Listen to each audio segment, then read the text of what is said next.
So they'll try to eat anything that's fresh. It's very steep in a lot of places. It has someone said goats can eat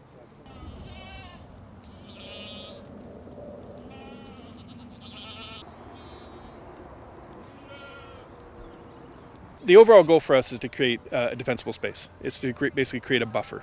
And that's twofold. That's one, to prevent the spread of wildfire from the wildland interface to a structure.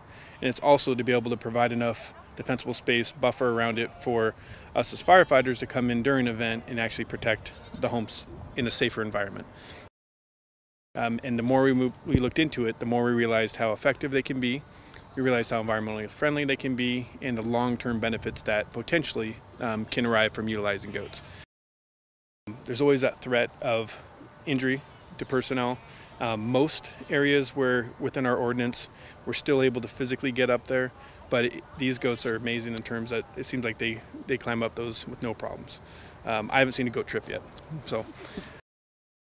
Essentially, they can create a defensible space between development and open space without bringing in a lot of heavy equipment or a lot of man hours. So it's a really labor efficient way of doing things. Doesn't create any kind of erosion. The animals are very light on their feet. A site like this is very labor intensive. There's a lot of dried brush here. There's a lot of stuff that would have to be hauled out up over the hill by hand. The goats eat it. It's gone, it's disappeared, it doesn't exist anymore. This is a very appropriate site for grazing.